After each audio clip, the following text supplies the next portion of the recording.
Hello दोस्तों, rankers view में आप लोगों का स्वागत है। और अभी हम बात करने जा रहे हैं कि बिहार में जो है कि आप देख रहे हैं कि बीपीएससी का इंटरव्यू चल रहा है और ईएसआई का आने वाला इंटरव्यू है। इसमें जो प्रश्न की जो प्रवृत्ति है उसको अगर देखें इंटरव्यू की, तो इसमें हम लोग पहले से भी बात करते रहे हैं कि देखिए, सब कुछ आपको देख के जाना है। जो प्रश्न है उसमें जो सबसे बड़ी जो चीज है कि उसका है कि जो विविधता, बहुत सारे लोगों से व्यक्तिगत स्तर पे प्रश्न भी पूछे जा रहे हैं। बहुत लोगों का क्या हो रहा है इसमें कि यूनिवर्सिटी अगर किसी का बीएचयू है तो उसी पे पूरा इंटरव्यू जा रहा है, जेएनयू है तो उसी पे लगभग क्वेश्चन पूछे जा रहे हैं। तो ये पहले भी हम लोग बताते रहे हैं। एक्चुअली है कि बिहार में जो इंटरव्यू है या फिर यूपीएससी का ही इंटरव्यू क्यों ना हो, सबसे बड़ा जो चीज़ ये है कि इंटरव्यू की जो बेसिक जो चीज़ें हैं उसको कम से कम आपको अच्छे ढंग से अध्ययन करना चाहिए और तभी आप इंटरव्यू में अच्छे अंक पा सकते हैं। देखिए, इंटरव्यू के जो आयाम होते हैं, पहला है व्यक्तिगत, जो आपसे जुड़ा हुआ मुद्दा है। दूसरा है जहां आप जॉब करने जा रहे हैं, इसमें व्यक्तिगत में जिला को भी आप रख सकते हैं या जिला को अलग भी रख सकते हैं। ठीक है, आपका जो जिला है उसको भी तैयार करना है। बहुत सारे लोग बोलते हैं कि जिला को क्यों तैयार करें सर, बीपीएससी में तो जिला पूछता ही नहीं। लेकिन बहुत ऐसे लोग हैं जिनसे जिला के संदर्भ में प्रश्न पूछे गए हैं। जैसे यूनिवर्सिटी है तो यूनिवर्सिटी से जुड़ा हुआ, आप पहले यूनिवर्सिटी पे गए फिर जिला पे चले गए, तो इस ढंग से वहाँ जिला पे भी जा सकते हैं। ठीक है, तो जिला को अच्छे ढंग से तैयार कीजिए। बार बार हम लोग ये सब चीज़ बोल रहे हैं। फिर उसके बाद जो तीसरा आयाम है, जिस राज्य में आप सेवा देने जा रहे हैं उस राज्य के संदर्भ में जानकारी। और देखिए, सबसे बड़ी जो चीज़ है दोस्तों कि जो प्रश्न आपको आ रहे हैं, जो पूछे जा रहे हैं, जैसे बहुत सारे लोगों को पूछा गया है कि बिहार के 4 प्रतीक आप बताइए। और सबसे बड़ा चीज़ ये है कि लोग राजकीय फूल से शुरुआत कर रहे हैं, राजकीय पशु से शुरुआत कर रहे हैं, जबकि आपको पता होना चाहिए कि राज्य में जो सबसे महत्वपूर्ण चीज़ है उससे शुरुआत कीजिए। जब बिहार सरकार के आप साइट पे किसी पे जाइएगा तो उसमें आप देखिएगा सबसे पहले जो शुरुआत होता है वो राजकीय चिन्ह से होता है। इन सभी चीज़ों को थोड़ा अच्छे ढंग से वहाँ पे करना है। राजकीय चिन्ह क्या है, फिर राजकीय भाषा क्या है। तो 4 पूछ रहे हैं आपको स्वतंत्र रूप से, तो क्रम में आपको सबसे पहले राजकीय चिन्ह रखना है, राजकीय भाषा, उसके बाद आप पुष्प पे जाइए, पशु पे जाइए, किसी पे जा सकते हैं। ठीक है, तो ये क्रम बहुत जरूरी है। फिर राज्य सरकार की योजनाओं से प्रश्न आ रहे हैं। और अभी जो विशेष जो फोकस किया जा रहा है, जो फोकस एरिया है जो इंटरव्यू का, उसमें जो अभी के तत्कालिक जो मुद्दे राज्य के हैं उस पर बहुत ज्यादा हो रहा है। ठीक है, राज्य के तत्कालिक मुद्दे पे प्रश्न ज्यादा हो रहे हैं। अब इसमें जो है कि आपको जो महत्वपूर्ण जो प्रश्न हैं वो आपको विधान परिषद का चुनाव है, तो विधान परिषद से संबंधित प्रश्न जो है कि आपको बीपीएससी के इंटरव्यू में आ रहा है।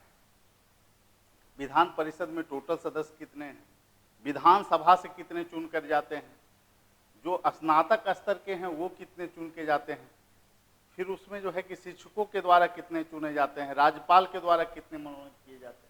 तो ये जो प्रश्न है विधान परिषद का, या फिर जातीय जनगणना पर देखें बहुत सारे प्रश्न पूछे गए हैं। ठीक है, तो इसको बहुत अच्छे ढंग से आप लोगों को पहले भी हम लोग तैयार करवाए हैं। और जातीय जनगणना जो है बहुत महत्वपूर्ण विषय है और इसमें खास करके जो चीज़ें हैं वो बहुत ज़्यादा जो है उलझाऊ है और इसमें छात्र को बैलेंस में उत्तर देने जरूरी है। एक प्रश्न पूछा गया है कि एक ऐसे राज्य में जहां गरीबी बेरोजगारी इतने भयावह स्थिति में हो, 500 करोड़ की राशि से क्या जातीय जनगणना कराना उचित होगा? तो ऐसे प्रश्न भी पूछे जा रहे हैं। तो ऐसे प्रश्नों को उत्तर देते समय दोस्तों आपको जो मुख्य रूप से ध्यान रखना है उसमें आपको यही रखना है कि आप जो बोल रहे हैं, ठीक है, जैसे कि आपने जो शुरुआत किया वो किसी विवादित प्रकरण के साथ ना हो।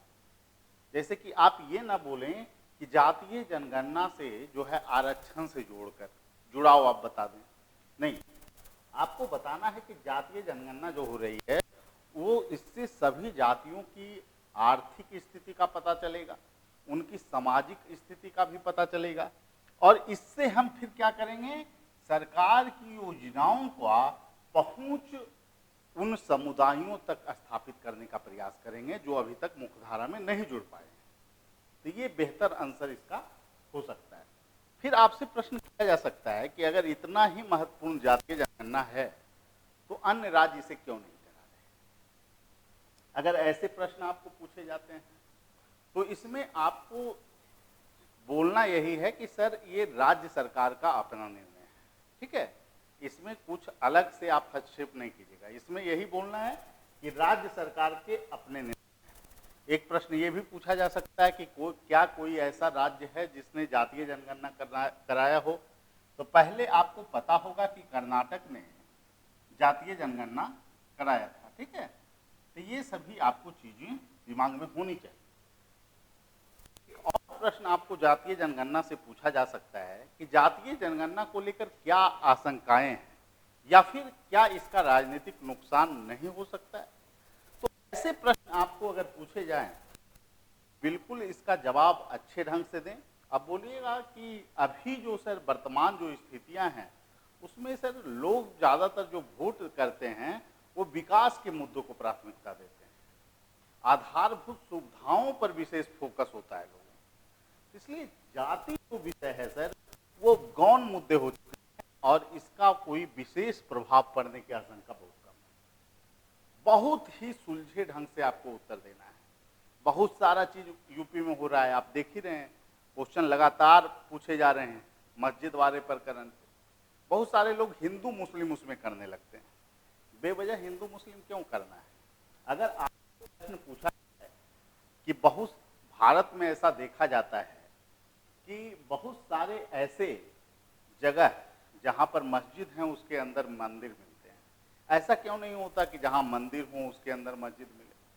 तो बहुत आसान एक चीज है इसमें घटनाक्रम है कि आपने देखा होगा कि गुप्त काल के दौरान, गुप्ता पीरियड में बहुत सारे मंदिरों का निर्माण हुआ हिंदुस्तान में, और मध्यकाल में हम देखते हैं बहुत सारे विचारकों के द्वारा लिखा गया है कि उस समय समकालीन जो इतिहासकार हैं उस समय कुछ मंदिरों को तोड़े जाने के संकेत हैं और संभव है कि उसके मलबे पे ही मस्जिद का निर्माण किया गया हो। संभव है, ऐसा हम कह नहीं रहे कि 100% संभव है।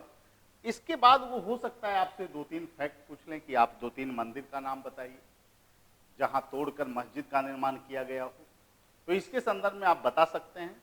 और सभी लोगों को पता ही होगा कि सोमनाथ मंदिर को भी तोड़े गए हैं, बराह मंदिर को तोड़ा गया, ठीक है। लेकिन जो वर्तमान प्रकरण है तो इसमें हम एक संभावना बता सकते हैं, ये है या नहीं ये जांच का विषय है।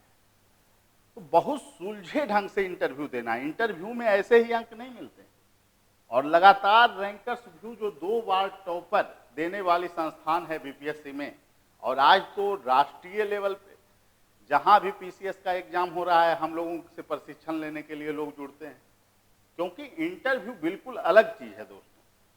आपको अभी वीडियो शूट करके फिर उसको यूट्यूब पर डालना और फिर प्रचार करना संस्था का, वो अलग चीज है।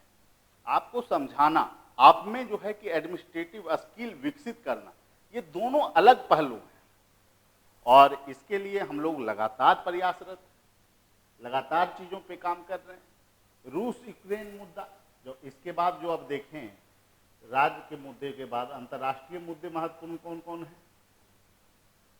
ठीक है। तो लगातार हम लोग, रसिया वाले पे तो पहले वीडियो आया है, उसको देख लीजिएगा आप लोग, अंतर्राष्ट्रीय मुद्दे, और फिर स्नातक का जो आपका विषय है, स्नातक का जो विषय है, और प्लस जो आपने वैकल्पिक विषय लिया है, इससे भी प्रश्न आपको पूछे जा रहे हैं। इसके अलावा जो जॉब में है, जिनका जॉब प्रोफाइल है, उससे जॉब से भी प्रश्न बहुत सारे पूछे जा रहे हैं। तो उस पर अच्छे ढंग से काम कीजिए, और फिर हमेशा हम लोग संवाद करते रहे हैं। जो लोग जुड़ना चाहते हैं, देखिए 3 चीज इंटरव्यू में महत्वपूर्ण है। इसमें situation based question, administrative approach और बिहार की योजना कैसे जो है बाढ़ को नियंत्रित कर सकते हैं, ये सारे मुद्दे पर हम लोग वीडियो बना चुके हैं, जो कि ऐप पे उपलब्ध है।